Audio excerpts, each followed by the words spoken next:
Namo Buddhaya. Membumikan multikulturalisme di Indonesia. Indonesia merupakan negara yang syarat dengan kemajmukan. Sebagai buktinya, Indonesia tidak hanya multisuku, tetapi juga multi agama dan multi budaya. Masyarakat Indonesia adalah masyarakat yang plural dan juga multikultural.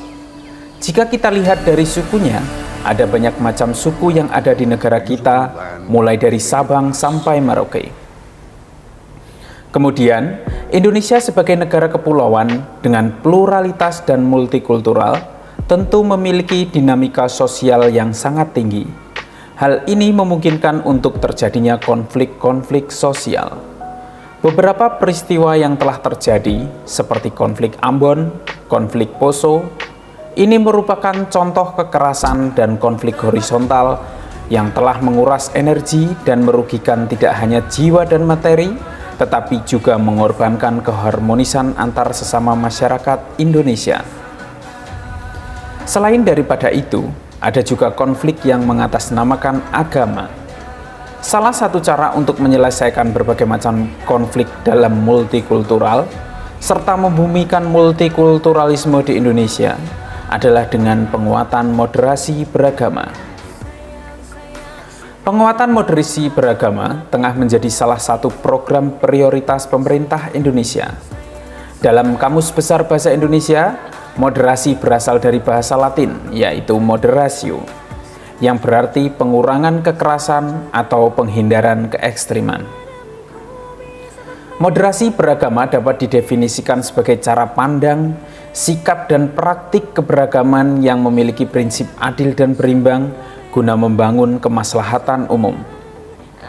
Dengan moderasi beragama, seseorang tidak berlebihan saat menjalankan ajaran agamanya dan tidak ekstrim, baik ekstrim dalam meyakini secara mutlak kebenaran satu tafsir teks agama dan menganggap sesat penafsir lainnya, maupun ekstrim dalam mendewakan akal hingga mengabaikan kesucian agama. Orang yang mempraktekannya disebut moderat. Moderasi juga dikenal dalam tradisi berbagai agama, seperti contohnya dalam Islam dikenal sebagai konsep wasatiyah, dalam tradisi Kristen sebagai konsep golden mean, dalam tradisi agama Buddha sebagai majjhima patipada, dalam tradisi agama Hindu sebagai madhyamika, dan dalam tradisi Konghucu sebagai konsep zongyong. Semua istilah dalam setiap agama itu mengacu pada satu titik makna yang sama, yaitu bahwa memilih jalan tengah di antara dua kutub ekstrim dan tidak berlebih-lebihan merupakan sikap beragama yang paling ideal. Moderasi beragama tidak sama dengan moderasi agama. Agama tidak perlu dimoderasi karena agama itu sendiri telah mengajarkan keadilan serta keseimbangan. Jadi bukan agama yang harus dimoderasi, melainkan cara penganut agama dalam menjalankan agamanya itulah yang harus dimoderasi. Tidak ada agama yang mengajarkan ekstremitas, tapi tidak sedikit orang yang menjalankan ajaran agama berubah menjadi ekstrim. Seberapa pentingkah moderasi beragama? Moderasi beragama diperlukan karena sikap ekstrim dalam beragama tidak sesuai dengan esensi ajaran agama itu sendiri. Perilaku ekstrim atas nama agama juga sering mengakibatkan lahirnya konflik, rasa benci, intoleransi, dan bahkan peperangan yang memusnahkan peradaban. Sikap-sikap seperti itulah yang perlu dimoderasi.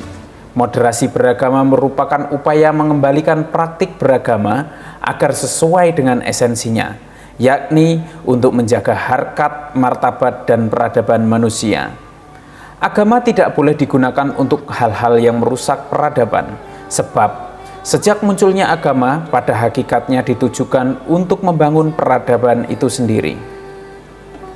Ada 4 indikator yang dapat digunakan untuk mengenali seberapa kuat moderasi beragama yang dipraktikkan oleh seseorang. 1. Komitmen kebangsaan. 2. Toleransi. 3. Anti kekerasan. Dan yang keempat adalah akomodatif terhadap kebudayaan lokal. Menyadari pentingnya penguatan moderasi beragama telah menjadi salah satu program prioritas nasional dan berangkat dari lemahnya pemahaman dan pengalaman nilai agama yang moderat dan inklusif, maka kebijakan diarahkan untuk memperkuat moderasi beragama sebagai cara pandang, sikap dan praktik beragama untuk mewujudkan kehidupan bangsa yang damai, inklusif, dan toleran.